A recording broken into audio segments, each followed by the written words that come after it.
Di dalam Engkau tidak ada ketakutan, Tuhan. Yes, God. Hidup kami ada di dalam tangan-Mu.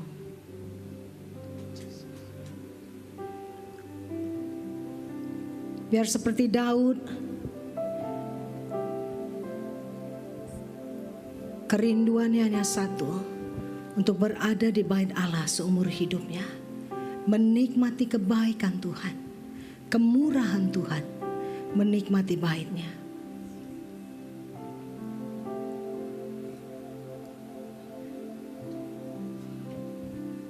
Jesus Lord. Who is like you, Lord, in all the earth? Matchless love and beauty, endless worth. Nothing in this world will satisfy. 'Cause Jesus, you're the cup that won't run dry. Yes, Lord, yang kering Kau puaskan. Your presence is heaven to me.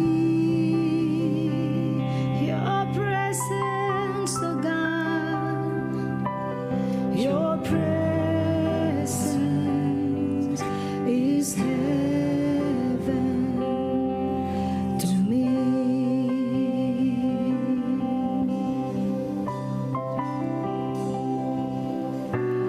Who is like you, Lord, in all the earth? Matchless love and beauty, endless worth. Nothing in this world can satisfy. 'Cause Jesus, you're the cup that won't run dry. Mari kita cari Dia. Your presence is heaven to me. Oh, your presence, Lord. Your presence is heaven to me. Your presence in this house. Your presence is heaven to me.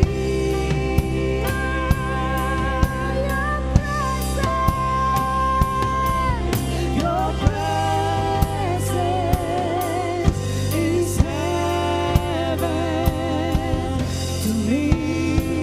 Mari panggil Dia. Oh Jesus. Oh Jesus, oh Jesus, your presence, your presence is heaven to me. Oh Jesus,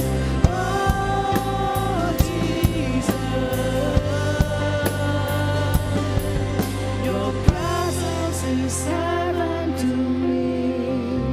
Mari semua yang rindu kita naikkan sekali lagi pujian ini. Who is like you, Lord? Who is like you, Lord, in all the earth? Matchless love and beauty, endless worth. Nothing in this world can satisfy. 'Cause Jesus, you're the cup that won't run dry. Your presence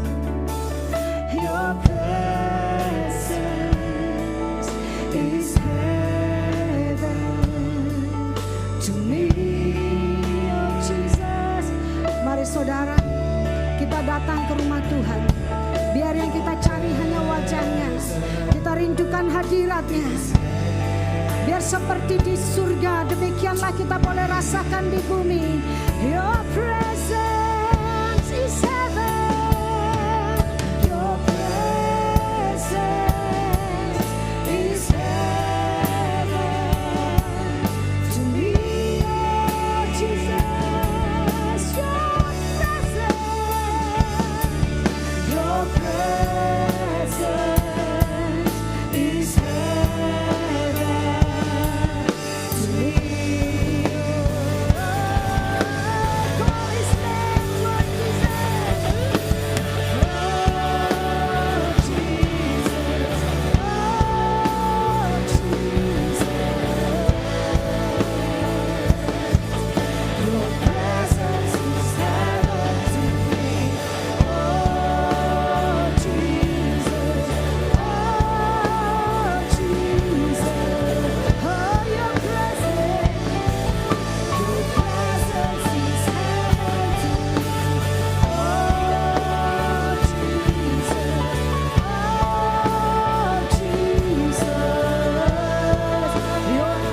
Nothing in this world will satisfy, Lord Jesus.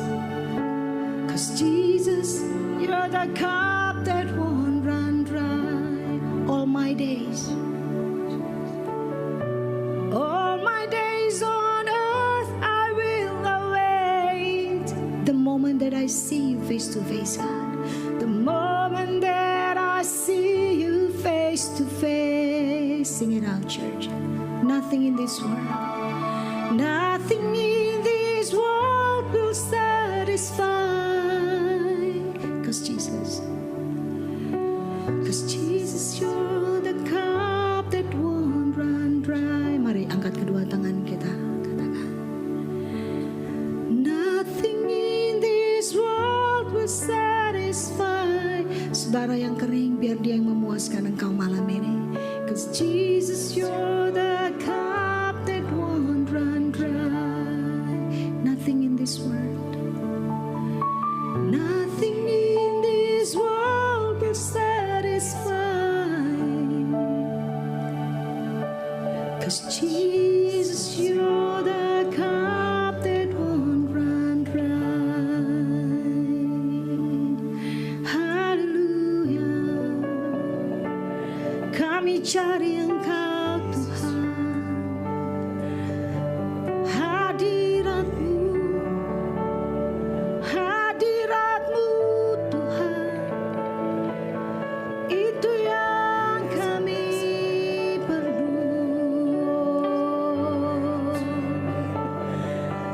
yang haus Kau puaskan, yang datang padamu Kau beri kelegaan, yang mencari Engkau Tuhan, melihat wajah-Mu Yesus. Saat kami sembah Engkau, kami menyembah-Mu. Your presence is here, God. Your presence is here, Lord. And let Your glory fall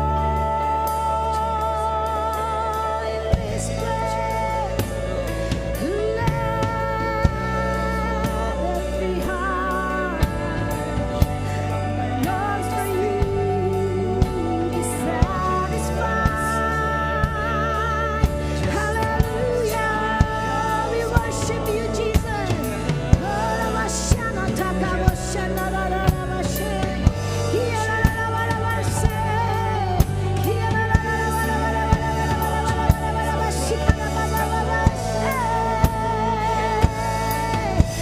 Seperti di surga, penyembahan yang tiada henti. Demikianlah ya Tuhan, kami menyembah-Mu. Oh, terpujilah Engkau, Allah yang kudus. Terpujilah Engkau,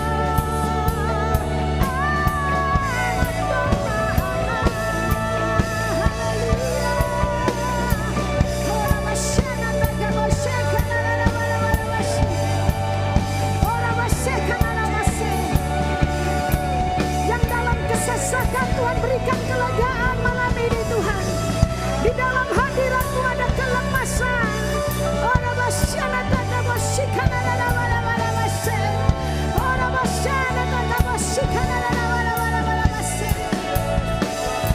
Oh, manusia tidak mendapatkan kelepasan, kelegaan dari manusia Tuhan, tapi dari Engkau sendiri ya Allah.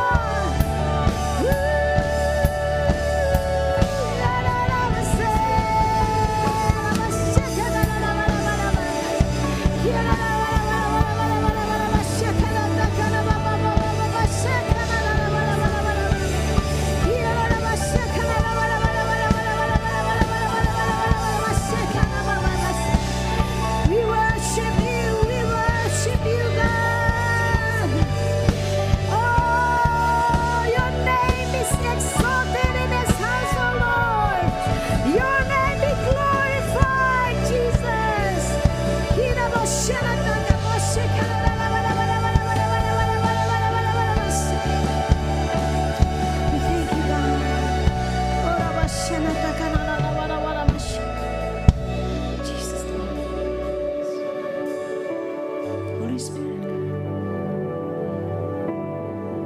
Kudus, Engkau yang menjamah, Engkau yang mengenal setiap hati, pribadi lepas pribadi, dan tidak ada yang tersembunyi di hadapan-Mu. Malam hari ini kami terbuka Tuhan, kami perlu Engkau. Jamahlah Tuhan. Thank you. We praise you. Berkati umat-Mu. Kami haus akan kebenaran-Mu. Biar kami datang dengan rasa lapar akan Engkau, sehingga kami dipuaskan. Dan malam hari ini kami tawan pikiran dan perasaan kami kepada pikiran dan perasaan yang terdapat di dalam Kristus Yesus. Segala gangguan dalam bentuk apapun kami tolak, patahkan di dalam nama Yesus. Dan biar firman Tuhan yang ditabur malam hari ini jatuh di tanah yang subur. Dan oleh iman yang kami dengar, iman kami timbul. Dan di atas iman itu kami hidup. Dan firman yang ditabur dan yang keluar dari mulut Allah tidak akan kembali kepada Allah dengan sia-sia. Tapi firman itu akan mengerjakan apa yang disuruhkan oleh Allah dan berhasil. Terima kasih Tuhan. Urapi hamba-Mu dan urapi setiap kami. Sekali lagi bukan apa yang aku siapkan Tuhan sebagai manusia, tapi apa yang menjadi isi hati Tuhan. Biar aku sampaikan dan mengubah hidup kami. Terima kasih ya Aba. Roh Kudus, bekerjalah di tengah kami. Dalam nama Yesus, semua yang siap mendengar firman Tuhan, katakan amin. Beri kemuliaan buat Tuhan. Sebelum duduk saudara, kasih high five dong sama saudara-saudari. Nah, depan, belakang, kiri, kanan.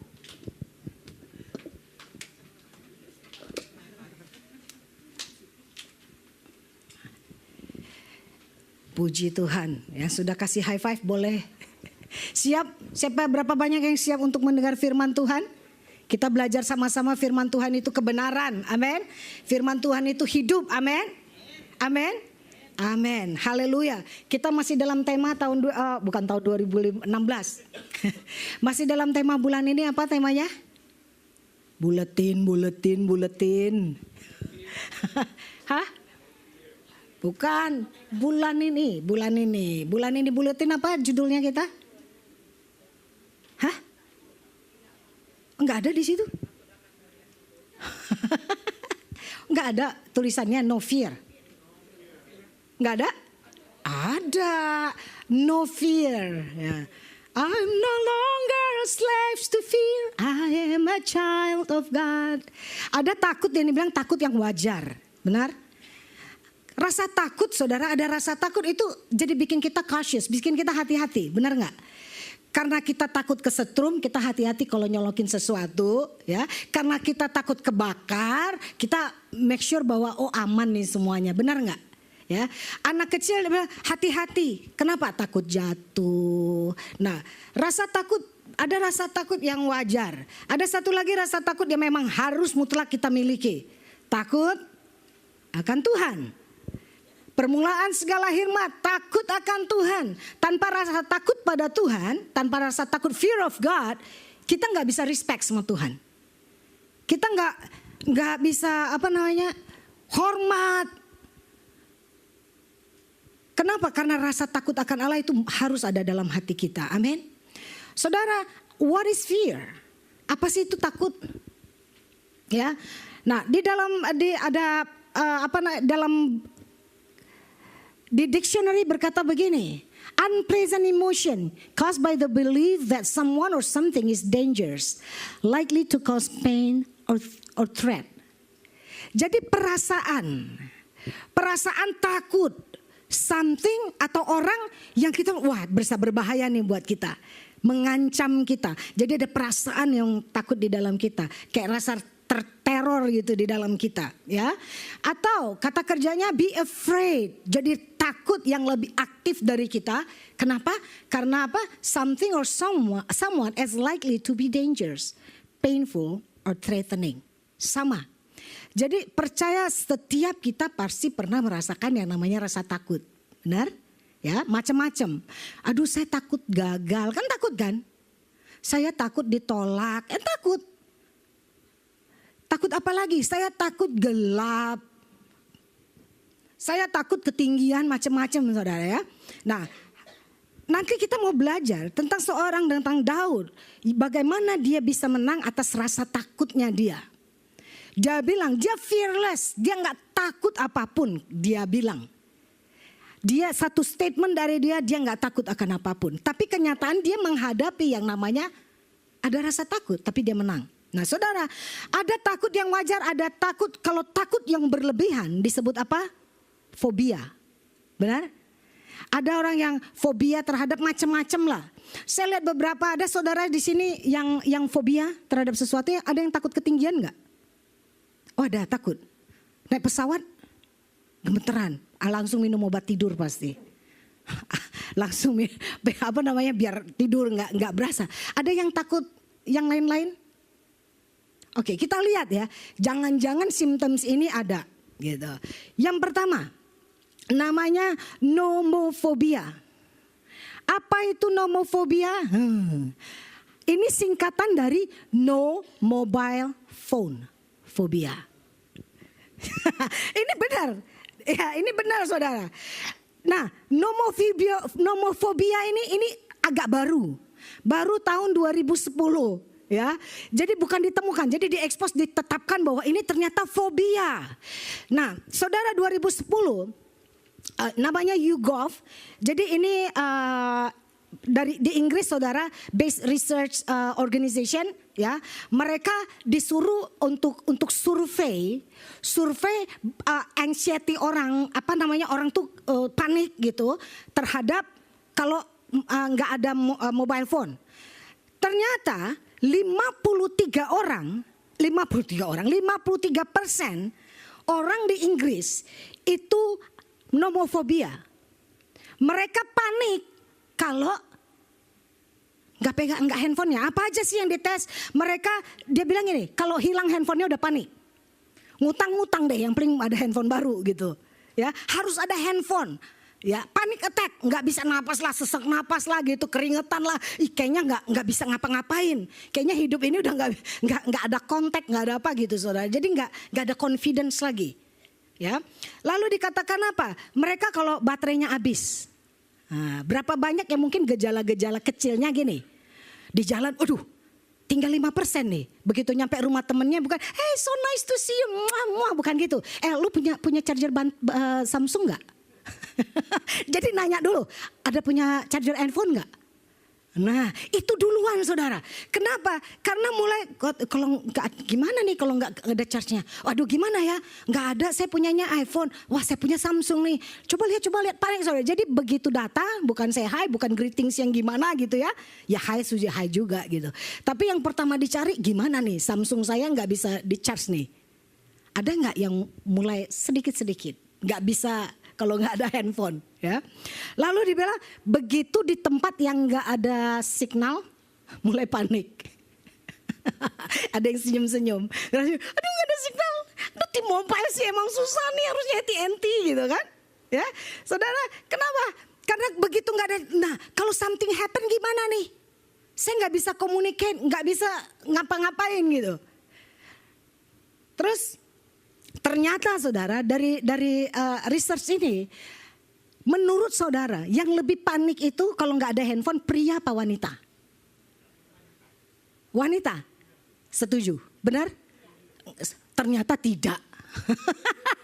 Ternyata enggak loh, ternyata enggak. 58% itu pria yang fobia, yang nggak bisa nggak ada handphone itu. Perempuan itu cuma 47%.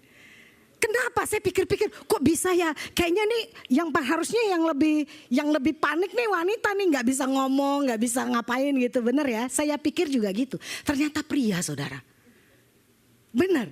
Ternyata saya pikir ini, iya ya. Kalau cewek mah cuek aja, nggak ada handphone ngomong sendiri.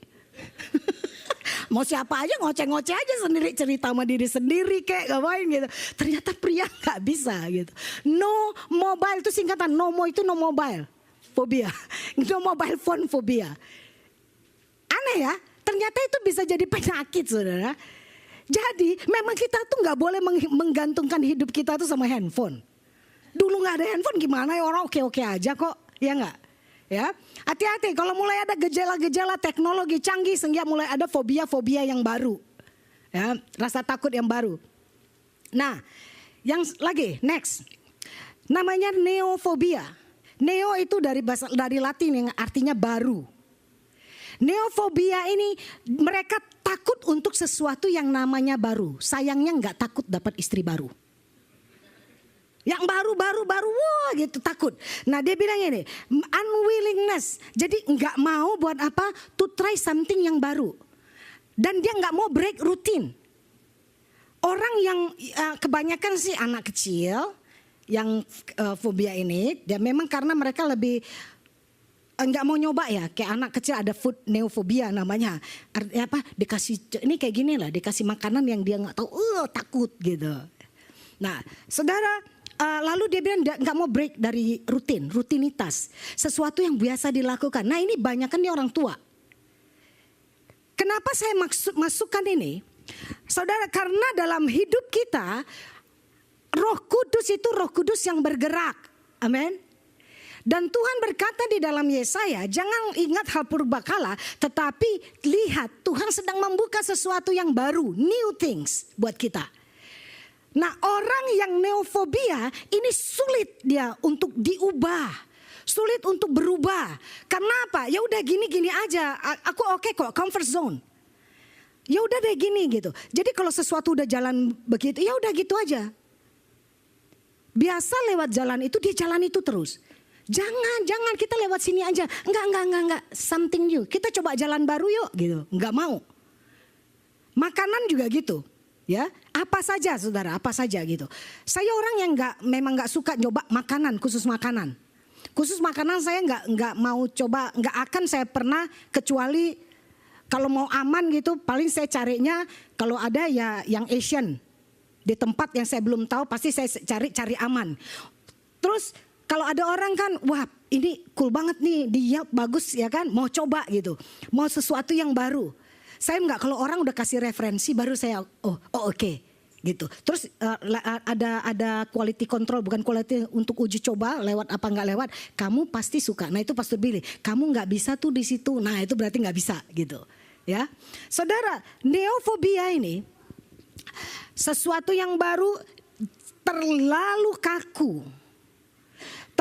kaku, stiff. Sehingga begitu dia mau ini dikit, saking stiffnya itu bisa crack kalau mau coba gitu. Sulit banget. Nah hidup kita ini kita harus willing untuk diubahkan Tuhan. Amin. Karena Tuhan sedang menyediakan yang baru buat kita. Nah saudara, next. Nah ini dia. Homilofobia. Homilofobia. Dari bahasa Greek atau Latin, homilo itu artinya sermon, khotbah. Jadi ini dia takut sama khotbah. Ada di sini? Senyum-senyum nggak ada gitu kan? Nah, coba nih, nanti saya kasih tahu gejalanya ya, gejalanya. Jadi dia itu bisa, aduh nggak tahan banget deh kalau dengar khotbah, nggak ini, itu benar, ini benar. Nah ini kalau begitu udah severe, saudara, lebih tingkat tingginya lagi gitu, ini jadinya dia malah jadi namanya theophobia kalau nggak salah. Jadi dia sama sekali jadi takut gitu dengar tentang Tuhan, nggak mau dengar deh, nggak usah ngomong Tuhan deh.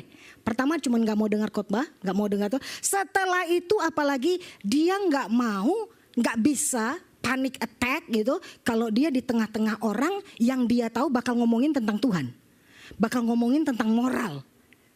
Dia nggak mau, udah ini aja gitu, takut gitu saudara ya. Nah gejalanya gini, gejala awalnya meninggalkan ruangan saat sermon.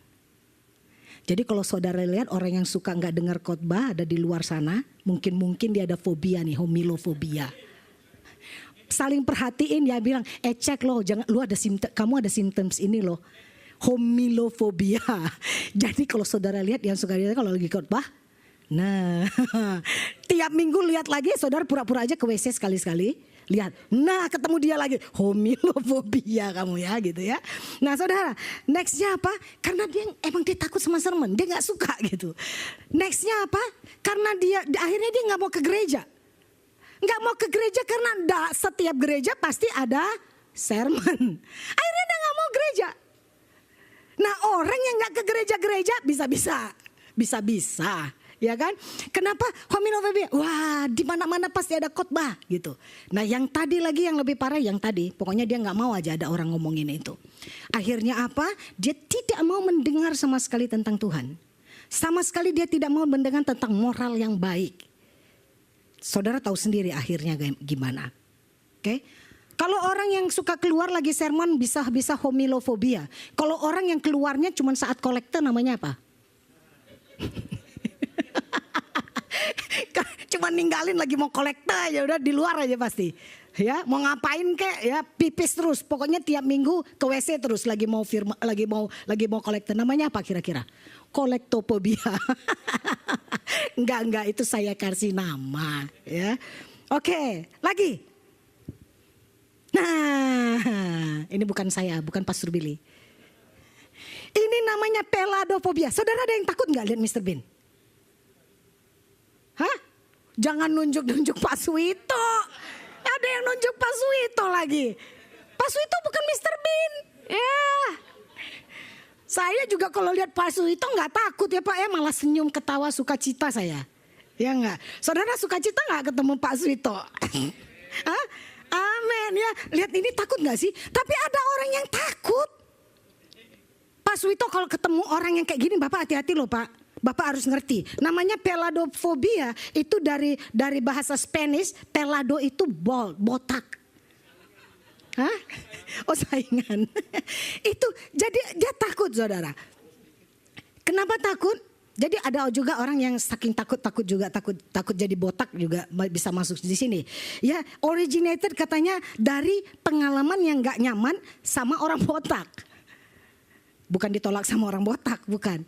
Lalu saudara, jadi mereka pikir gini, kalau orang, dia punya prinsip dalam hatinya kenapa takut ternyata yang peladofobia ini bilang gini, orang botak itu lebih, mereka tuh takut bakal disakiti sama orang botak. Jadi buat mereka orang botak tuh serem. Ya, dalam yang orang ini dan mereka percaya bahwa orang botak itu bisa jadi zombie. Benar. Ini saya kan ngambil dari ini, bukan saya yang ngomong. Jadi mereka takut. Wah, saya ketemu orang botak, makanya saya bilang Bapak, jangan-jangan kalau dia kabur jangan sakit hati Pak. Kalau ada orang lari gitu jangan sakit hati ya Pak ya. Jangan-jangan dia itu peladofobia. Karena dia pikir Bapak bisa jadi zombie. Jadi dia takut Bapak nyakitin. Padahal gak mungkin lah, Bapak ini kan hatinya selembut salju. Ya Pak ya, gak mungkin. Nah, saudara, anak kita bilang, kita mas mau botak kayak ada rambut sih gak ada masalah kan. Mr. Bean mah lucu-lucu aja kok. Iya gak? Nah ini lebih antik lagi. Next. Nah, ada yang takut lihat ini. Ini bukan saya loh, atau saya nih 10 tahun lalu. Ada yang takut nggak? Pria-pria, wanita mungkin mah nggak takut. Pria, ada yang takut nggak lihat ini? Bapak takut Pak, beneran? Kenapa Pak? Terlalu putih seperti tembok. Itu mah cahaya Pak. Ini kaliginefobia atau juga apa namanya saudara, ini adalah takut akan orang cantik. Takut sama orang cantik. Dan ketahuan nih kalau cowok-cowok yang ada kaliginefobia ini ketahuan pasti istrinya kayak apa. Dia pasti takut, dia gak mau ketemu sama orang cantik, lingkungan cantik, gemeteran dia. Bukan gemeteran, aduh cantik banget, bukan. Takut. Kenapa? Ternyata dalam pengalamannya mungkin dia sering disakiti sama orang cantik. Saudara, ini bisa menjadi fobia. Ya, dia takut. Lalu jadi kalau ada, saya dulu punya teman cantik, paling cantik deh di angkatan kita tuh paling cantik saudara. Tinggi, cantik, rambutnya bagus gitu. Tapi cuman lucunya saudara, lucunya. Setiap kali nanti dia lihat ada cowok gitu ya, langsung dia bilang, aduh tuh cowok cakep banget ya. Lalu kita semua yang lain bilang gini, cakep apanya? Taste-nya yang beda. Jadi bukan karena ada fobia sama orang ganteng gitu saudara ya. Tapi beda. Kalau fobia nih benar-benar kalau lihat ada orang cantik-cantik ngumpul gitu saudara. Atau ada pokoknya yang dia lihat cantik. Itu dia bisa hampir gak bisa nafas gitu. Saking takutnya. Nah saudara, ada macam-macam fobia. Gak tahu deh berapa ratus kali ya macam-macamnya. Beberapa yang saya lihat yang kita bilang mungkin weird.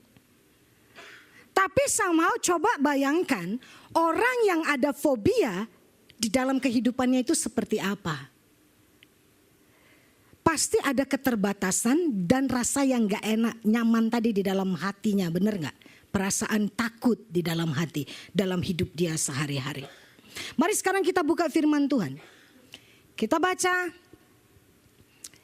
baca semua aja dari Mazmur 27.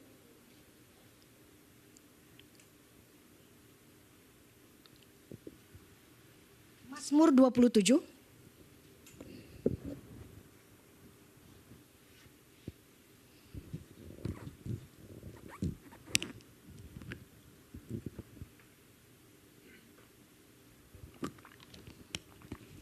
Bisa kita baca sama-sama?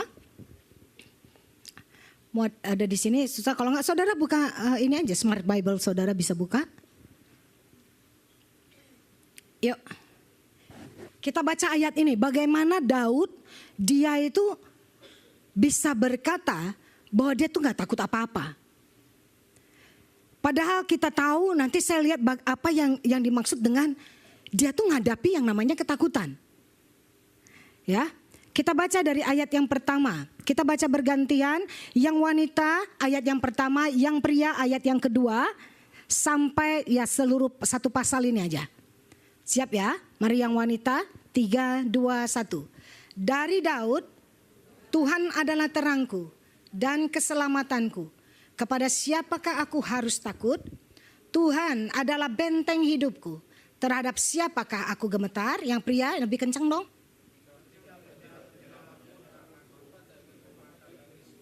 Yang kompak dong, cowok bapak-bapak. Satu di sini, satu di situ.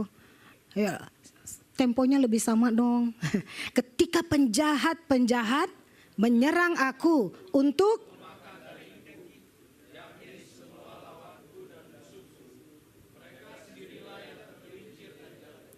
sekalipun tentara berkemah mengepung aku, tidak takut hatiku. Sekalipun timbul peperangan melawan aku, dalam hal itu pun aku tetap percaya.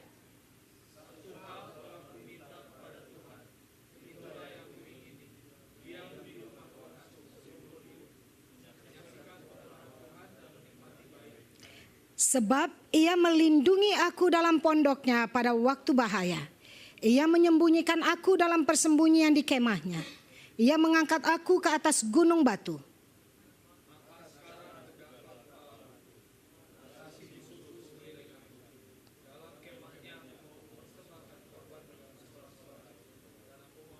Aku mau menyanyi dan 7. Dengarlah Tuhan seruan yang kusampaikan, kasihanilah aku dan jawablah aku. Hatiku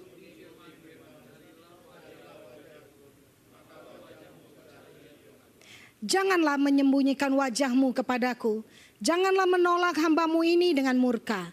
Engkaulah pertolonganku, janganlah membuang aku dan janganlah meninggalkan aku ya Allah penyelamatku. Namun Tuhan menyambut aku. Tunjukkanlah jalanmu kepadaku ya Tuhan. Dan tuntunlah aku di jalan yang rata oleh sebab seteruku.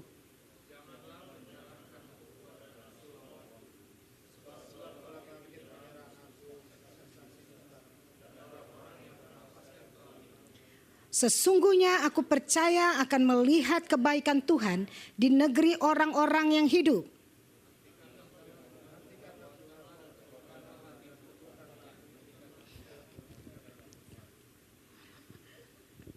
Oke, kita lihat yang pertama. Kita dari seluruh pasal, kita lihat bagaimana sebenarnya Daud itu mengalami yang namanya dia dikejar musuh, ya kan?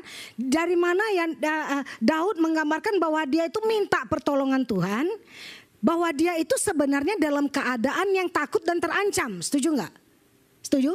Tapi lihat statement pertama Daud berkata di ayat yang pertama, dari Daud, Tuhan adalah terangku dan keselamatanku. Kepada siapa aku harus takut?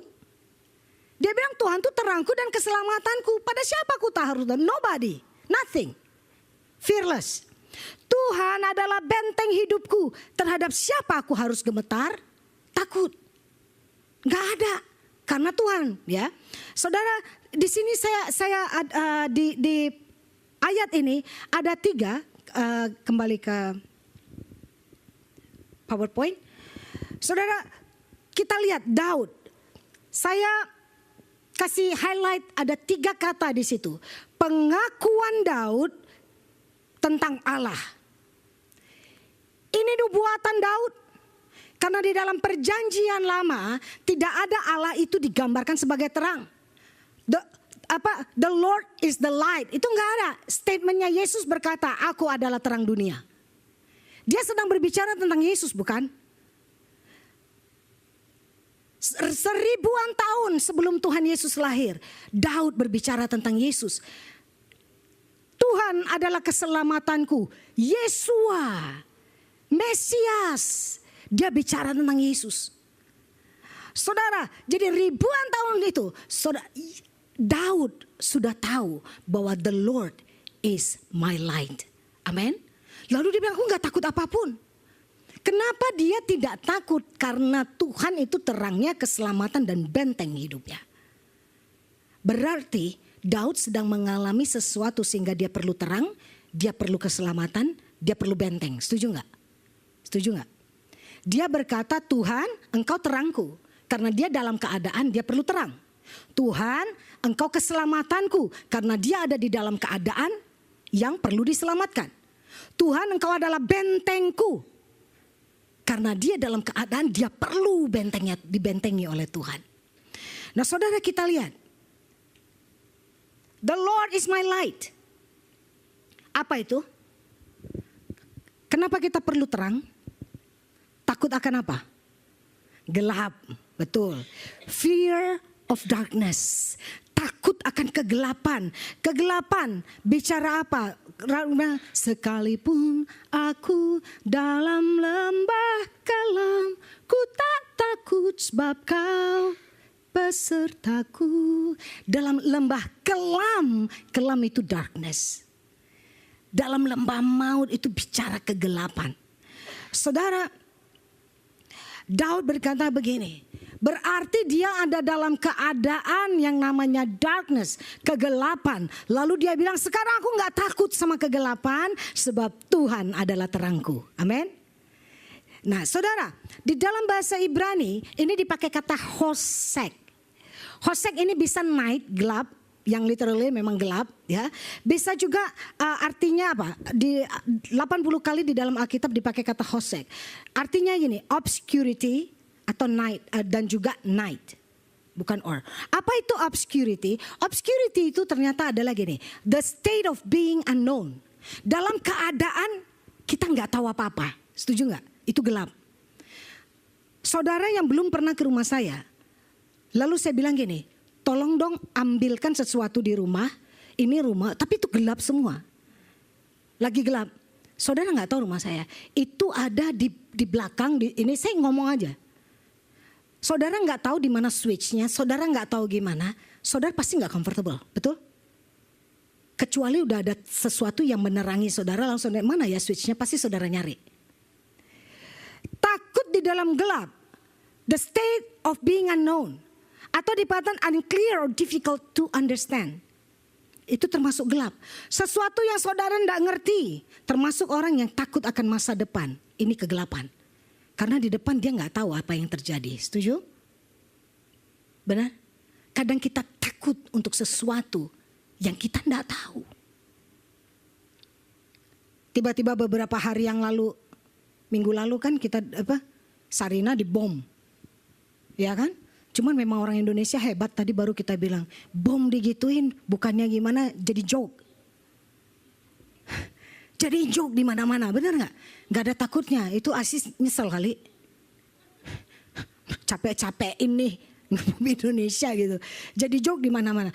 Terus saya lagi waktu saya di WhatsApp keluarga gitu. Wah, gimana di sana? Si ini kerja nggak? Pokoknya ngomong di WhatsApp. Saya bilang, ada apa sih? Saya nggak ngeh karena saya lagi unplug kan. Lagi unplug, nggak ada lihat apa-apa. Harusnya berita masih lihat gitu. Facebook apa segala macam saya lagi off nih dalam masa puasa. Nah saudara, lalu dia bilang Sarina dibom. Wah, perlu doa nih buat udah gitu kan. Saudara saya udah khawatir. Terus dapat lagi apalagi katanya di sini apa macam ditemukan bom gitulah macam-macam gitu saudara.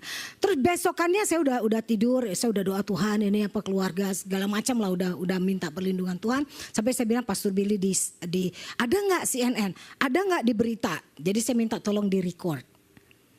Terus tahu-tahu besok pagi pas saya baca ada seorang ditembak di salah satu hotel di Tamrin. Saya bilang, hah? Penembakan lagi di Tamrin gitu kan. Sayangnya dia ditolak. Karena ceweknya bilang kita temenan aja. Jadi apa sih orang udah serius-serius pas baca. Gitu. Saya gak respon saudara. Kenapa? Karena di dalam hati saya, wow ini banget ya Indonesia negara muslim terbesar aja ini. Ya kan? Tapi ya mudah-mudahan biar nggak ngedukung ISIS juga gitu. Nah, saudara,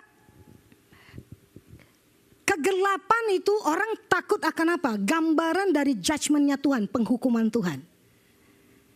Kekelaman betapa gelapnya hari Tuhan itu. Orang takut. Itu bicara di situ juga. The way of darkness, jalannya si jahat. Terang itu Tuhan, jahat, gelap. Itu iblis, kita udah tahu, betul? Tapi firman-Nya berkata bahwa kalau ada terang gelap pasti pergi. Amin. Jadi Daud bisa bilang gini, The Lord is my light. Aku gak takut apa-apa akan kegelapan. Biar kita juga bisa bilang bahwa Yesus adalah terangku. Amin. Gelap, kita bilang ada orang yang gelap hatinya. Gelap sehingga dia gak tahu apa yang baik. Keputusannya adalah keputusan yang diputuskan karena gelapnya hati. Orang bilang mata gelap, aduh gelap dia. Orang yang kalap mata gelap tidak tahu keputusan apa-apa, nothing, unknown. Saya juga gak ngerti kenapa saya membunuh. Habis itu nyesal, cuman penyesalan. Tapi waktu dia lakukan dia sedang berada di dalam kegelapan. Orang yang hatinya ditutupin kegelapan, mereka dikatakan apa? Sulit untuk menerima firman, betul gak? Ditolak, saudara nginjilin, saudara ditolak. Kegelapannya harus pergi. Kita minta terang Tuhan yang menerangi. Amin. Nah, Yesaya 50 ayat 10 berkata demikian. Siapa di antaramu yang takut akan Tuhan dan mendengarkan suara hambanya?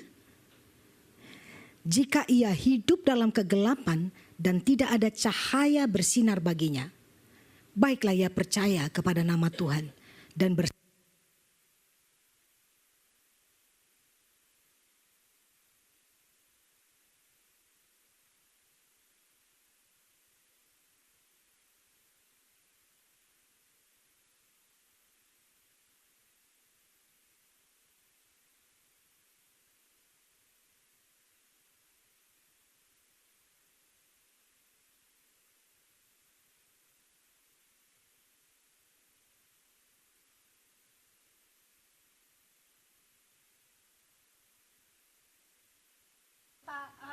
good news itu mereka nggak bisa terima karena kegelapan yang ada di dalam hatinya. Nah, Yesaya itu sebabnya bangsa Israel itu tidak bisa dia waktu itu menolak para nabi. Kenapa? Karena hati mereka gelap. Ya. Yang kedua, Daud berkata begini, The Lord is my salvation. Tuhan adalah keselamatanku. Kapan orang perlu selamat? Dalam keadaan gimana? Sederhana aja kita kalau ngelihat. Kenapa orang perlu diselamatkan sih? Dalam keadaan apa sih kira-kira orang yang perlu namanya diselamatkan? Ya? Mati. Udah too late, udah mati. mau mati sekarang. Oke, dalam keadaan apa sih? Kalau bilang SOS, rescue me gitu. Itu dalam keadaan yang seperti apa kira-kira? Hah? Terjepit, ya kan? Dalam keadaan berapa minggu lalu yang kita lihat ada seorang pekerja yang trap di sewer 12 jam firefighters untuk menyelamatkan dia, akhirnya dia selamat. Trap, seorang yang terjerat. Betul? Dia perlu orang lain. Seorang dalam keadaan di mana dia tidak bisa menyelamatkan dirinya sendiri. Kalau saudara jatuh ke dalam got, saudara nggak perlu panggil 911. Berdiri aja, naik, setuju?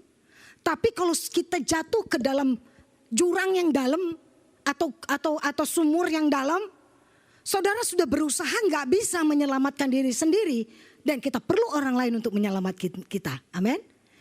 Trap. Ada orang yang terjerat. Seperti burung yang terjerat. Di net. Ikan yang terjerat di net. Dia nggak bisa menyelamatkan dirinya. Begitu juga manusia yang kita terjerat. Ada orang nggak bisa menyelamatkan dirinya dari apa? Dari hutang. Terjerat. Betul? Dia perlu Tuhan untuk bekerja dan mengadakan mujizat buat hidupnya. Dia nggak bisa, mau dari mana, namanya udah kejepit, namanya udah terjerat. Ada orang yang jatuh dalam dosa. Dia berusaha dengan kekuatannya, aku mau berhenti dari dosa, aku mau berhenti dari dosa ini. Kenapa? Feeling guilty karena dia tahu kebenaran. Tapi dia nggak bisa. Kenapa? Jatuh lagi, jatuh lagi. Sama seperti jatuh di sumur yang dalam, dia berusaha naik, lihat sini, lihat, jatuh lagi. Lihat sini, naik sana, jatuh lagi. Saudara, perlu keselamatan. Daud berkata, dia ada di dalam keadaan yang seperti itu. Lalu dia berkata, aku gak takut. Kenapa? Karena Tuhan adalah keselamatanku. Amin. Amin. Ya, mungkin kita bilang gampang sih Daud yang ngomong gitu. Nanti kita lihat ada rahasia Daud. Orang yang tertawan, tahun ini kan bicara apa? The year of total deliverance. Tahun pembebasan seutuhnya. Orang yang perlu dibebaskan, orang-orang firman Tuhan di dalam Yesaya, di dalam Matius membebaskan orang-orang yang tertawan.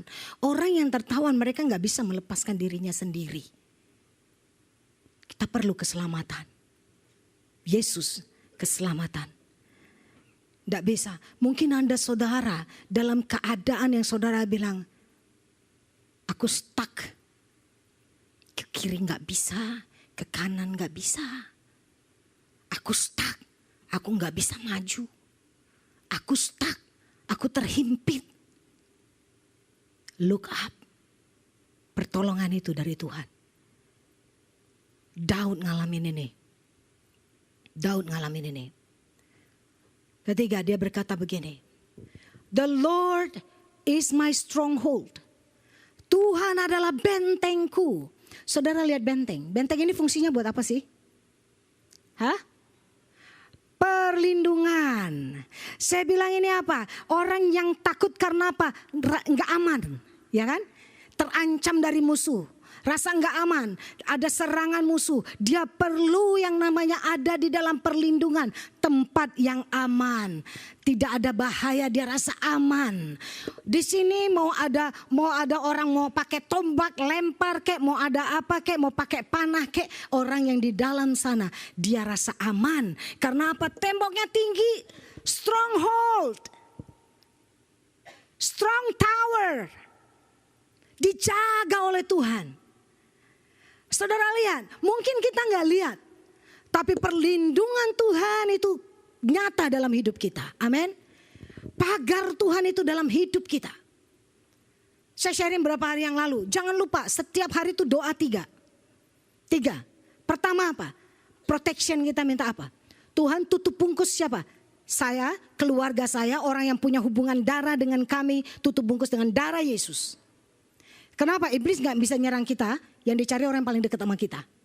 Yang kedua, saya bilang, minta apa? Protection, keluar masuk kita, perjalanan kita. Keluar kamu selamat, pulang selamat. Kita akan dihindari dari segala mara bahaya yang ada di jalan waktu kita keluar rumah.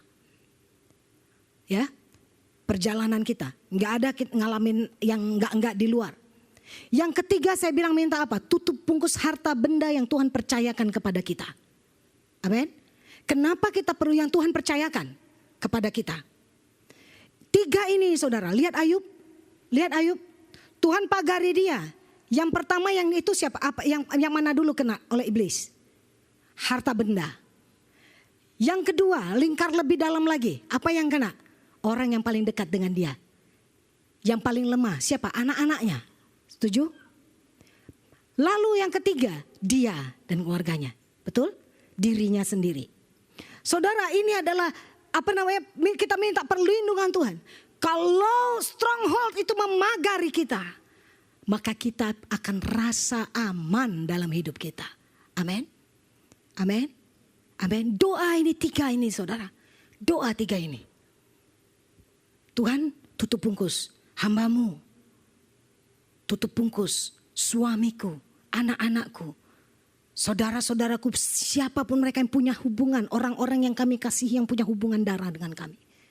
Tiap hari, tiap hari, tiap hari. Saudara akan lihat, orang takut, rasa gak aman, serangan dari musuh, orang yang balas dendam, orang yang bisnis, mungkin ada bisnis yang saingan bisnis yang mau pengen lihat kita hancur. Saudara yang bekerja, ada mungkin rekan saudara yang mengincar posisi saudara, lalu mulai berikhtiar, punya pemikiran, rencana yang jahat. Lalu saudara jadi mulai gak aman. Aduh gimana nih? Kita perlu stronghold. Amin. Amin. Ancaman-ancaman apapun kita perlu stronghold buat hidup kita. Saudara, ya, Daud, dia ngalamin semuanya itu.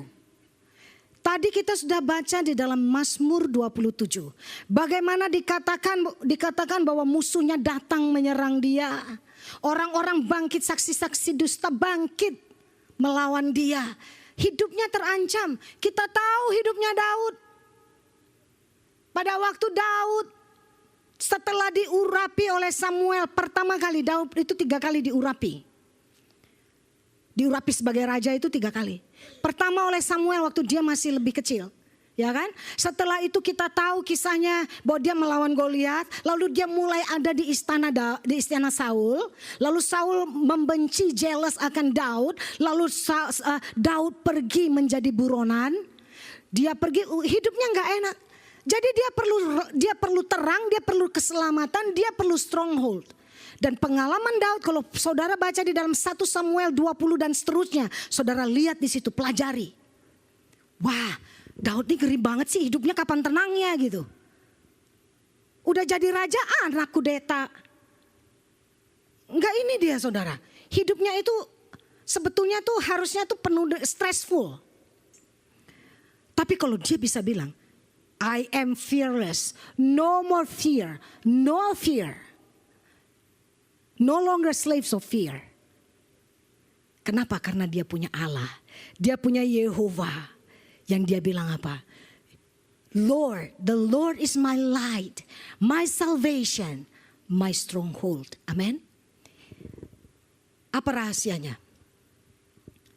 Mari kita baca. Mari sini Mazmur 27. Saya sengaja ambil Amplified Bible. Bahasa Indonesianya saya bacakan lalu kita lihat di sini. 1 hal telah kuminta kepada Tuhan. Itulah yang kuingini. Diam di rumah Tuhan seumur hidupku. Menyaksikan kemurahan Tuhan. Dan menikmati bait-Nya. Sampai di sini dulu. Ini ayat yang keempat. Ayat yang pertama, one thing I have asked of the Lord, and that I will seek. Kalau Salomo ditanya Tuhan, Tuhan tanya gini, Salomo, kamu minta apa? Salomo minta apa? Aku minta hikmat Tuhan. Ya kan? Dia minta hikmat. Daud gak ditanya Tuhan, Daud cuma minta gini. Tuhan, satu hal aku minta. Yang dia minta apa? That I may dwell in the house of the Lord. Ada dalam kurung di situ, in His presence all the day of my life, to gaze upon the beauty, the delightful loveliness and majestic grandeur of the Lord, and to meditate in His temple. Kalau kita bilang biasa aja, kita lihat rahasia lebih dalam lagi dari sini. Daud bilang ini, Tuhan, satu hal yang aku minta dan itu cukup bagiku. Kalau aku boleh berdiam seumur hidupku di rumah-Mu, dalam hadirat-Mu. Mungkin gak? Hah? Mungkin gak? Bagi Daud ngalamin. Kalau bahasa seterusnya bilang, for in the day of trouble. Karena waktu dia berada dalam hadirat Tuhan, waktu dia ada di rumah Tuhan, dia bilang pada hari-hari trouble, pada masa-masa yang sulit, masa-masa bahaya, dia bilang gini, Engkau menyembunyikan aku dalam pondok-Mu. Sebab Ia melindungi aku dalam pondoknya pada waktu bahaya. Ia menyembunyikan aku dalam persembunyian di kemahnya. Ia mengangkat aku ke atas gunung batu. Waktu Daud menulis lagu ini, dia tidak menulis cuman karena poetik atau dia orang pintar bersyair. No. Dia tulis karena dia punya pengalaman dengan Tuhan. Dia tulis bahwa Tuhan adalah terangku karena dia punya pengalaman dengan Tuhan. Waktu dia berkata, Tuhan, satu hal yang aku minta, diam di dalam rumah-Mu. Tidak berarti dia berkata, Tuhan, aku gak mau jadi apa-apa, aku cuma mau stay aja deh di bait Allah, aku cuma mau di kemah aja deh, aman. Gereja juga dibakar, gak ada tempat yang aman. Anyway, bait Salomo aja yang begitu mega hancur kok. Apalagi tenda. Pada masa itu kan masih tenda Musa kan, tabernakel Musa. Gampang itu dihancurin. Tapi kalau sampai Daud bilang aku mau berdiam di dalam rumah-Mu. Daud mengerti satu hal. Artinya di tempat kediaman Tuhan adalah setiap saat, setiap waktu di mana dia bisa merasakan the presence of the Lord. Hadirat Tuhan. Bagaimana dengan kita? Kalau kita bisa tahu bahwa hadirat Allah senantiasa menyertai kita, hidup kita pasti akan aman, tenang. Amin. Saudara akan rasa damai. Damai sejahtera itu tidak akan meninggalkan kita. Tidak berarti kita harus ada, seberapa lama sih kita ada di bait Allah. Saudara ke gereja 1 kali seminggu, paling 2 jam, benar? 2 jam dalam seminggu. Hidupnya Daud, dia raja. Waktu jadi raja, waktu jadi buronan gimana? Hidupnya Daud itu penuh dengan guilty. Hidupnya Daud itu penuh dengan dia takut tapi dia harus menjadi seorang pemimpin. Dia harus bertanggung jawab buat 600 orang dan keluarga-keluarganya.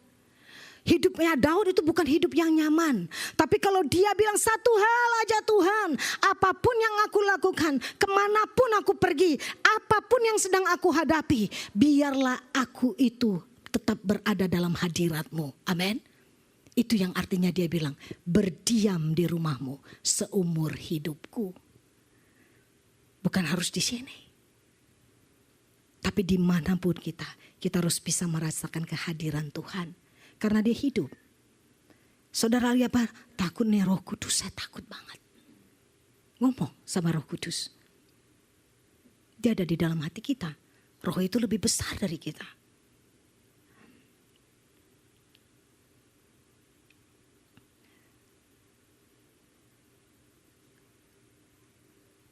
Dikatakan gini, Daud bilang, mengapa Daud cuma minta itu? Karena hidupnya senantiasa dalam bahaya, bukan? Hidupnya senantiasa itu terancam. Tapi saudara, kalau saudara baca aja 1 Samuel ya, dari 20 ke atas itu saudara baca. Dan di situ dikatakan gini, dia kalau lagi apa, dia tanya Tuhan. Tuhan, ku kejarkah mereka? Tuhan, akan kau serahkankah mereka kepadaku? Tuhan, orang Filistin lagi di Kehila ini Tuhan. Mau menyerang. Tuhan, turun gak kami? Tuhan serahkan gak? Tuhan bikin menang gak? Supaya dia mau ngambil hati orang-orang Kehila ini jadi baik sama dia. Karena dia lagi di gunung, dia turun, dia dengar ada di kota yang di bawah situ itu mau diserang sama orang Filistin. Tuhan bilang, ya tolong aja mereka. Aku akan serahkan orang Filistin. Dia turun sama pasukannya, orang Filistin pergi. Tapi orang Filistin mengkhianati dia. Dia mau diserahkan kepada Saul.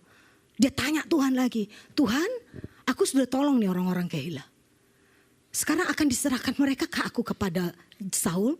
Tuhan bilang, iya. Kamu akan diserahkan. Coba bayangkan saudara. Sudah nolong orang. Dia malah mau diserahkan kepada Saul untuk dibunuh. Hidup yang terancam.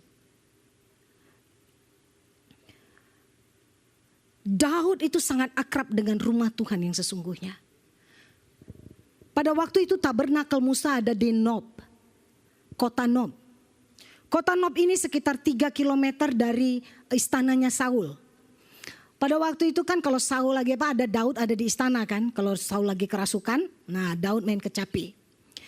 Dan karena nggak jauh, Daud itu sering ke rumah Tuhan. Dia tahu, makanya dia bilang di sini, gaze upon the beauty of your holiness aslinya. Jadi dia kagum waktu dia ada di dalam di rumah Tuhan, di tabernakel Tuhan. Dia itu melihat kekaguman itu. Kalau saudara datang ke rumah Tuhan, apakah ada kekaguman yang sama? Apakah saudara menyukai ada di rumah Tuhan? Memuji, menyembah Tuhan dan semua. Oh, the beauty of your holiness of God. Saudara menikmati di baitnya Tuhan. Daud ngalamin itu. Masa waktu dia ada di istananya Saul, dia datang ke tabernakel, dia datang ke kemah Tuhan. Masa dia di buron saudara, dia nggak ada kemana lagi. One on one sama Tuhan. Pada waktu Saul mau bunuh dia, pertama kali dia langsung ke Nob kan. Di situ imam adalah Imam Ahimelek. Imam Ahimelek nggak tahu cerita, namanya imam, dia nggak kepo, nggak tanya, nggak baca-baca rumors gitu, nggak dengar-dengar saudara. Dia nggak tahu bahwa Daud ini sedang lari. Daud datang dengan orang-orangnya ke sana, lapar. Dia tanya, ada makanan nggak? Imam bilang nggak ada makanan, cuman roti kudus nih, roti yang buat meja buat diganti, yang nggak boleh di orang makan, nggak boleh orang lain. Oh, orang-orangku kudus kok. Mereka udah nggak berhubungan sama wanita. Kudus kata itu. Lagian kita ini lagi ada apa namanya, lagi ada bukan project, mission, secret, classified gitu dari Saul. Percaya imam, dikasih roti yang harusnya roti kudus di meja roti. Saudara dikasih lalu mereka makan. Adakah peralatan, ada senjata enggak? Dicari imam senjata. Enggak ada, cuman ada pedangnya Goliat. Ya sudah deh, enggak apa-apa. Dikasih pedang Goliat, saudara. Nah, pada waktu Daud ada di situ dengan orang-orangnya, ada seorang pegawai Saul yang dipercaya buat menggembalakan domba-domba Saul. Lagi ada di situ, namanya Doeg. Lalu akhirnya singkat cerita, Doeg ini yang kasih tahu. Daud udah kabur kemana lagi? Doeg lapor Saul, kasih tahu bahwa Saul, tadinya dia nggak mau kasih tahu. Waktu Saul bilang, anakku sendiri, kok nggak ada yang ngomong di mana ini? Semuanya pada kong kali kong sama Daud gitu. Akhirnya Doeg ngomong, sesungguhnya dia ke Imam Ahimelek di Nob, dikasih roti, dikasih pedang Goliat. Saudara tahu? Dibantai sama Saul. Imam Waktu tentaranya dibilang gini, tentara-tentaranya Saul bilang gini, bunuh imam-imam itu. Satu pun tidak ada yang berani jamah. Mereka nggak mau berontak sama raja. Kami nggak mau menumpahkan darah imam. Tahu saudara siapa yang disuruh bunuh? Doeg. Suruh bunuh. Doeg bunuh. Lalu dibantai oleh Saul, 85 orang mati. Cuman satu anak Ahimelek sempat lari, namanya Abiatar. Dan waktu sampai kepada Daud, Daud bilang gini, 85 orang mati karena aku. Sesungguhnya aku sudah tahu pada waktu di Nob itu, aku tahu Doeg pasti mengkhianati, pasti lapor Saul. Ini Daud. Jadi penuh dengan feel guilty. Saudara, lalu dikatakan pada waktu bahaya Tuhan melindungi aku dalam pondoknya. Kata pondok di dalam bahasa Ibrani itu suka. Suka itu dipakai juga untuk apa saudara? Untuk dikatakan gua singa. Suka itu adalah gua. Jadi waktu Daud bilang, Tuhan satu hal aku minta, diam di rumah Tuhan. Kenapa? Karena waktu dalam bahaya engkau melindungi aku. Di dalam pondokmu, di dalam suka, di dalam gua. Benar. Di dalam 1 Samuel 24, ya ayat yang ketiga, itu NGD, itu gua. Daud sama orang-orangnya lari sembunyi di dalam gua. Dan tempat sembunyi itu buat dia perlindungan Tuhan. Bukan tempat yang enak. Tapi bagi dia itu perlindungan Tuhan. Tuhan menyertai mereka. Saul mengepung, Saul mau datang, tahu-taunya dia kebelat BAB. Gak tahan kan? Itu ada gua, dia masuk gua, padahal itu Daud di dalam. Sama pasukannya, jangan ribut, itu Saul. Saul udah gak tahan. Saul sendiri dong di dalam, gak mungkin dia pengawal jagain saya ya. Saya lagi mau puni gitu kan. Gak ada, di depan gua mungkin. Tapi Saul di situ. Orang-orangnya Daud bilang, Tuhan menyerahkan dia ke tanganmu, bunuh aja. Daud gak bunuh. Daud cuma robek gending. Karena Daud tidak mau menjamah membunuh orang yang diurapi Tuhan. Ya kan? Tapi gua itu bicara apa? Perlindungan Tuhan buat Daud. Lalu dikatakan menyembunyikan aku di kemah. Udah tahu saudara. Lalu dikatakan ini. Ia mengangkat aku ke atas bukit batu. Pengalaman Daud. Saudara baca di dalam 1 Samuel 23 ayat 28. Dia ada di pegunungan Maon, pegunungan batu. Dikatakan itu di padang gurun Zif. Saudara, waktu dia lari ke situ, dia naik ke pegunungan, ya, dia bisa lihat, dan dia udah terjepit sebetulnya, tapi dia bisa lihat kalau dia bilang aku sendiri melihat musuhku tergelincir. Artinya tergelincir di dalam tadi yang kita baca Mazmur 27 itu apa sih? Kalau orang tergelincir, fail. Gak bisa ngapain lagi, benar ya? Jadi waktu Daud melihat pasukan Saul pergi, dia lihat musuhnya tergelincir. Dan Tuhan meletakkan dia di gunung batu. Nah saudara, sampai saat ini disebut apa? Gunung batu keluputan, yaitu pegunungan Maon. Jadi kalau Daud berkata, waktu Tuhan hadiratmu, your presence itu di mana saja, dia dapatkan perlindungan Tuhan. Amin saudara. Amin. Ayat yang terakhir. Ayat 8-9. Hatiku mengikuti firman-Mu. Carilah wajahku, maka wajah-Mu ku cari ya Tuhan. Janganlah menyembunyikan wajah-Mu kepadaku. Janganlah menolak hamba-Mu ini dengan murka. Engkaulah pertolonganku. Janganlah membuang aku dan janganlah meninggalkan aku ya Allah penyelamatku. Lihat. Daud berkata, hatiku mengikuti firman-Mu. Berarti Tuhan berfirman sama Daud. Apa yang Tuhan minta kepada Daud? Waktu Daud berkata, Tuhan ini yang ku minta. Lalu Tuhan bilang apa? Cari wajahku. Satu hal yang aku minta, your presence. Your presence-nya Tuhan tidak akan kita alami tanpa engkau mencari wajah Tuhan. Amin. Amin. Gak bisa ikut-ikutan. Saudara bisa mungkin merasakan yang namanya atmosfer. Saudara masuk ke tempat ini, semua orang lagi berdoa dengan begitu kuat ya. Saudara merasakan satu atmosfer yang beda. Tapi presence of God di dalam hidup saudara yang mengubah saudara, itu hanya engkau alami kalau engkau mencari wajah Tuhan. Amin. Daud mengalami. Dia bilang, hatiku mengikuti firman-Mu, carilah wajahku, maka aku pun mencari wajah-Mu ya Tuhan. Saudara lihat, cari wajahnya setiap hari. Jangan menyembunyikan wajah-Mu daripadaku. Buat saudara mungkin biasa, tapi saudara tahu, Daud paling takut kalau Tuhan menyembunyikan wajahnya. Contoh Tuhan menyembunyikan wajahnya adalah waktu Tuhan Yesus mati di kayu salib. Dia berseru, Eli, Eli, lama sabachthani. Bapakku, Bapakku, mengapa engkau meninggalkan aku? Karena Bapa di surga memalingkan wajahnya dari anaknya. Dan kutuk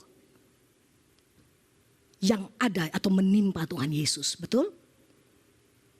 Memalingkan wajah. Apa artinya menghadapkan wajah? Ingat di situ Daud bilang, jangan sembunyikan wajahmu. Hadapkanlah, kira-kira bahasanya, Tuhan, keep, hadapkan wajahmu kepadaku. Karena Tuhan menghadapkan wajah itu bicara berkat. Ulangan 6, demikianlah engkau harus memberkati bangsa ini, kata Tuhan kepada Yosua.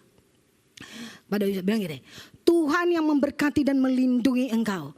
Tuhan menyinari engkau dengan wajahnya dan memberikan engkau kasih karunia.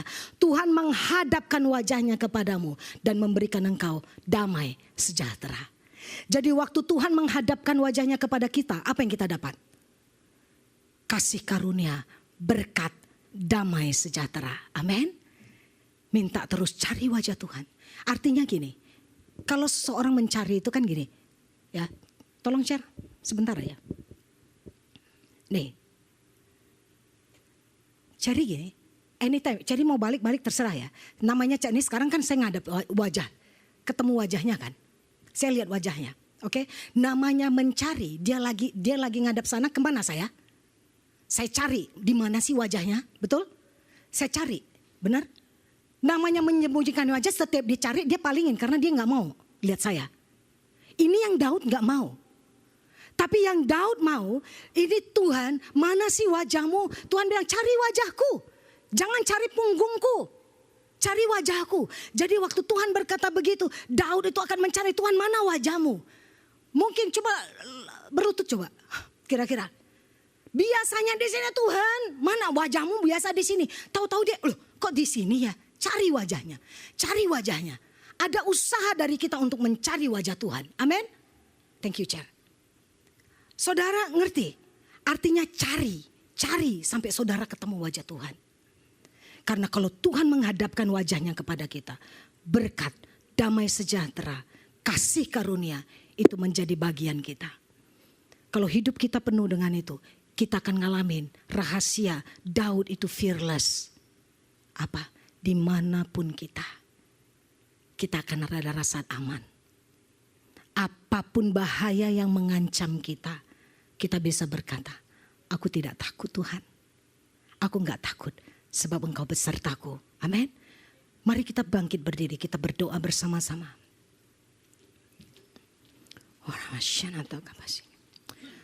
Mari renungkan firman ini.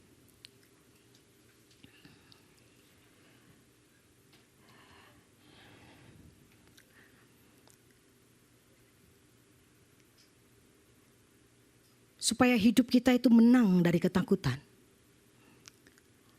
Apapun yang sedang kita alami. Ketahuilah bahwa Allahnya Daud adalah Allah kita. Biar kerinduan Daud menjadi kerinduan kita.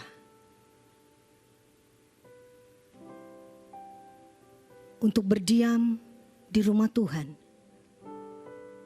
To dwell in His presence. Mungkin saudara takut dengan kegelapan. Hal yang tidak pasti. Saudara mungkin takut. Atau sedang mengalami yang namanya terjerat. Terbelenggu. Terjepit. Jatuh. Kita perlu keselamatan. Jangan takut.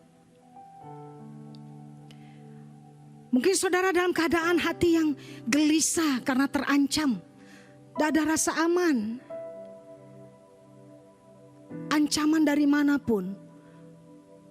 Siapapun musuh kita. Kita perlu stronghold.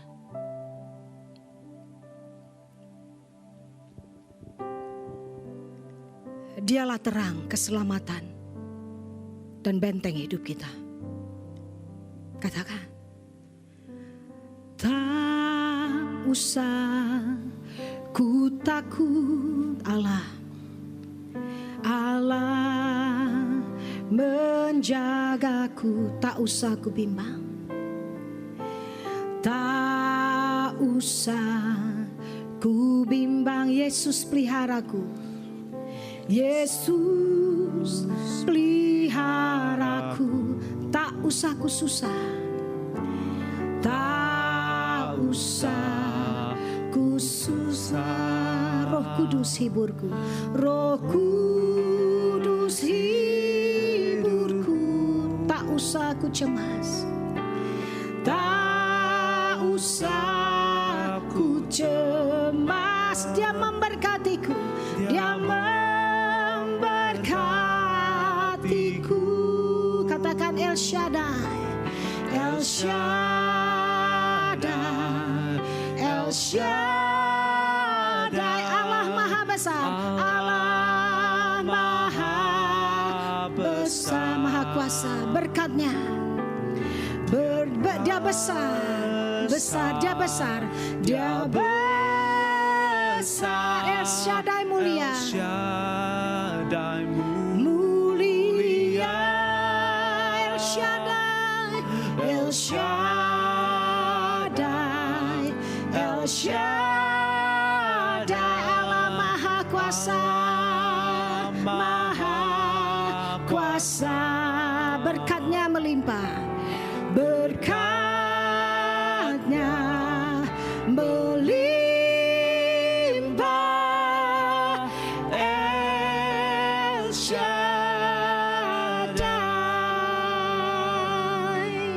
Mari dengan iman katakan, aku tidak takut. Tak usah ku takut, Allah menjagaku.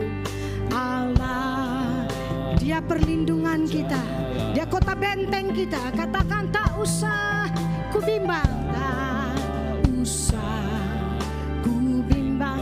Yesus peliharaku, Yesus peliharaku.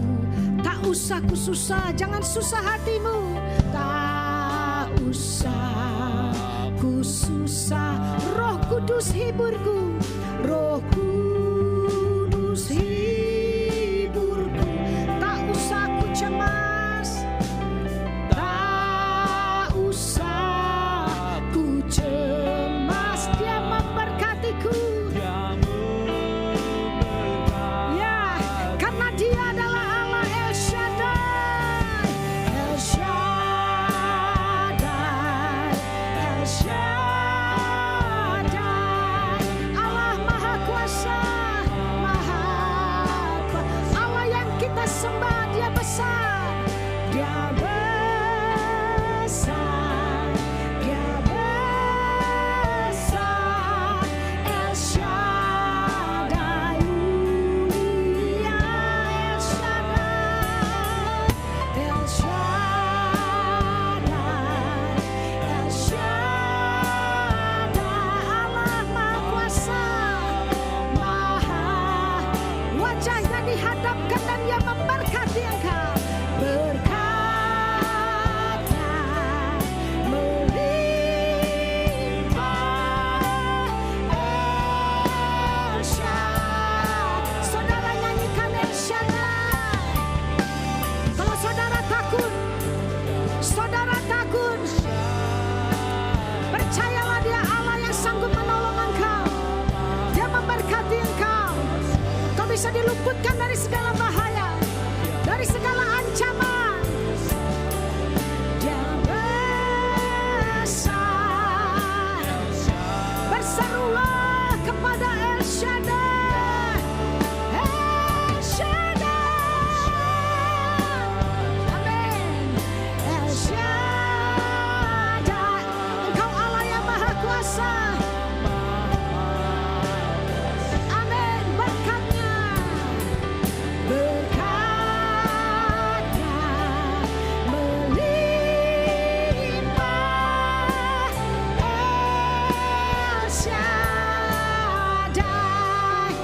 berdoa bagi saudara. Saudara yang sedang ada di dalam kegelapan, engkau yang sedang berada dalam keadaan yang terancam, engkau sedang berada dalam kegelisahan. Saudara mungkin berkata, aku berusaha untuk tidak takut, tapi aku tetap takut hari-hari ini. Angkat tanganmu, biarlah Allah yang melihat engkau. Dan hari ini kalau engkau mendengar firman Tuhan, mari carilah wajahnya. Maka hadiratnya, kehadirannya, itu yang membuat engkau feel secure. Engkau akan rasa aman. Tuhan, engkau lihat setiap anak-anakmu, hamba-hambamu yang mengangkat tangan.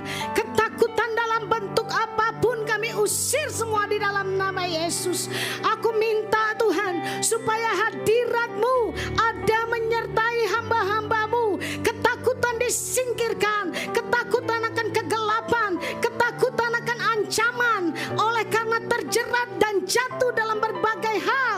Tuhan, pertolongan-Mu, keselamatan daripadamu yang datang atas hamba-hambamu di dalam nama Yesus. Segala kegelapan, awan-awan, pergabungan apapun yang sedang menghimpit anak-anak Tuhan di tempat ini, aku singkirkan di dalam nama Yesus, di dalam nama Yesus. Terima kasih ya Aba, berkati hamba-hambamu, berkati anak-anakmu. Kami menang dan tidak ada lagi ketakutan.